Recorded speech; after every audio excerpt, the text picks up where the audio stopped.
मैं doctor Habib Ullah, associate professor, department of Urdu, DAV PG college Varanasi. ये video BA part 3 6 semester के लिए तैयार की गई है। आज की इस वीडियो में रुबाई और कथा पर बहस की जाएगी। कुछ लोगों का कहना है कि रुबाई अहले अरब की इजाद है, लेकिन बाद लोगों का कहना है कि इसकी इजाद ईरान में हुई और अरब वालों ने अहले ईरान से मुस्तार ली और हकीकतन इजाद का सेहरा ईरान वालों के सर है। उर्दू में ये फ़ारसी ही से मुस्तार ली गई। रुबाई में 4 मिसरे होते हैं, कभी कभी चारों मिसरे हम काफ़िया होते हैं और कभी पहला और चौथा मिसरा हम काफ़िया होता है। शायद चौथा मिसरा बड़े एहतमाम के साथ कहता है और ज़ोर पैदा किया जाता है। यही वजह है कि चौथा मिसरा जितना ज़ोरदार होगा रुबाई वही अच्छी होगी। रुबाई के अवदान मुकर्रर हैं। दक्कनी शायरों ने भी रुबाइयाँ कही हैं, लेकिन उनकी तादाद बहुत कम है। मोहम्मद कुली कुतुब शाह, अब्दुल्ला कुतुब शाह, अली आदिल शाह, गवासी, नुसरती और वजही वगैरह ने उनके कलाम में रुबाइयाँ मिलती हैं। शुमाली हिंद में बेशतर शायरों ने कुछ न कुछ रुबाइयाँ ज़रूर कही। उन रुबाइयों में अखलाक, मज़हब, तसव्वुफ़, मदह, मनक़बत, हज, हुस्न व इश्क वगैरह मज़ामीन बांधे गए। इस तरह के मज़ामीन फ़ारसी रुबाइयों में कसरत से मिलते हैं। शुमाली हिंद के मशहूर शायर मिर्ज़ा मोहम्मद रफ़ी सौदा ने अपनी रुबाइयों में तकरीबन सभी मज़ामीन बांधे हैं। उनकी एक मशहूर रुबाई मुलाज़ा हो, जिसमें चौथे मिसरे के मुबालगे ने रुबाई को लाफानी बना दिया है। ऐवान अदालत में तुम्हारे ऐशाह, या जुल्म को है दख्ल अयाज़न बिल्लाह, शीशे का जोआं ताक से रपटे है पाँव, पत्थर से निकलती है सदा बिस्मिल्लाह। ख्वाजा मिर्ज़त को रुबाई कहने पर पूरी कुदरत हासिल है। उन्होंने फ़ारसी और उर्दू दोनों ज़बानों में रुबाइयाँ कही हैं। क्योंकि वो सूफ़ी मनीष इंसान थे, इसलिए उनके यहाँ आरिफाना और मुतसव्विफ़ाना, अखलाकी, फ़लसफ़ियाना रुबाइयों की तादाद ज़्यादा है। उनकी एक सूफ़ियाना रुबाई मुलाज़ा हो, ऐ दर्द सबों से बरमला कहता हूँ, तौहीद न मैं छुपा छुपा कर कहता हूँ, मुल्ला को भी इसमें कुछ नहीं है इनकार, बंदा बंदा खुदा खुदा कहता हूँ। सोज़ ने ज़्यादातर इश्किया रुबाइयाँ कही हैं।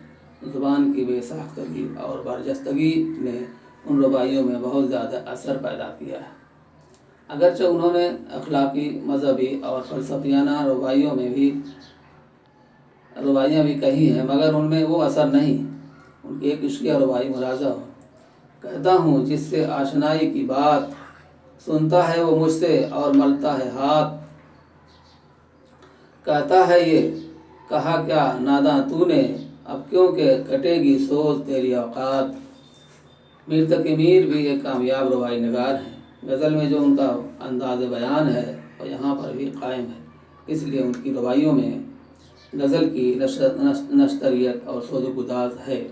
उनकी एक कामयाब इश्किया रुबाई पेश की जाती है। अमीर कहाँ ये दिल लगाया तूने, शक्ल अपनी बिगाड़ कर गढ़ाया तूने, जी में न तेरे हाल न मुँह में कुछ रंग, अपना ये हाल क्या बनाया तूने। कायम चाँदपुरी, मिर्ज़ा जाफ़र, अली हसरत, अहसनुल्लाह खां बयां, जुरैत और इंशाअल्लाह खां वगैरह के कलाम में रुबाइयाँ मिलती हैं। इंशा ने रुबाई में जिद्दत पैदा कर दी। उन्होंने रेख्ती में कुछ रुबाइयाँ कही हैं। एक रुबाई मुलाज़ा हो, नाहक मुझे जलाती क्यों है, घर में मेरे आग लेने आती क्यों है, आई तो नहीं ठहरती ये रंजिश है, बेफ़ायदा मेहमां तो आती जाती क्यों है।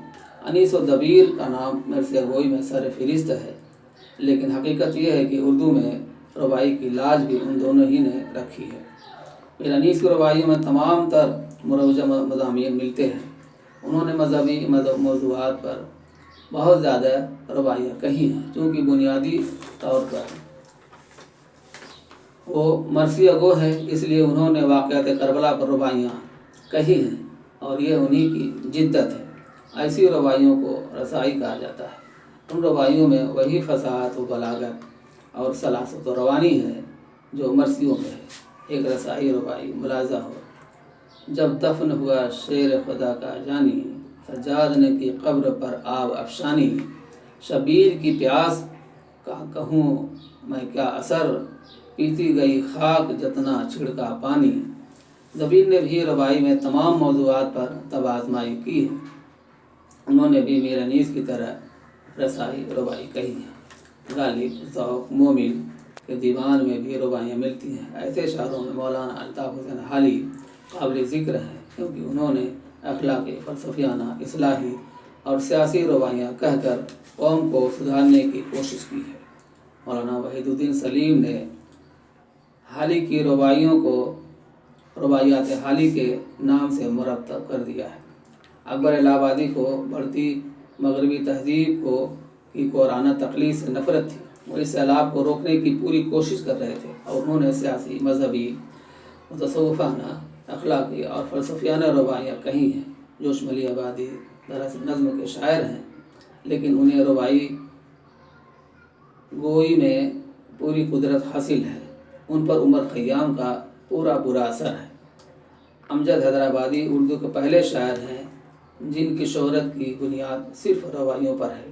وہ ایک صوفی منش آدمی تھے، اس لیے اکثر و بیشتر ان کا موضوع سخن تصوف معرفت ہوتا ہے مست میں شہود تو بھی میں بھی، ہے مدعی نمود تو بھی میں بھی، یا تو ہی نہیں جہاں میں یا میں ہی نہیں، لیکن نہیں دو وجود تو بھی میں بھی۔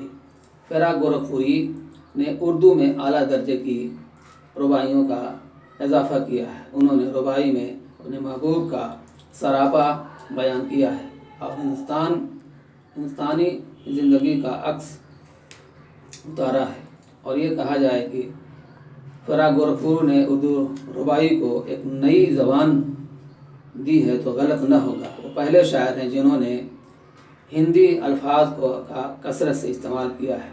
گنجے کو نسیم گدگدائے جیسے، مطرب کو ساز چھیڑ جائے جیسے، یوں پھوٹ رہی ہے مسکراہٹ کی کرن، مندر میں چراغ جھلملائے جیسے۔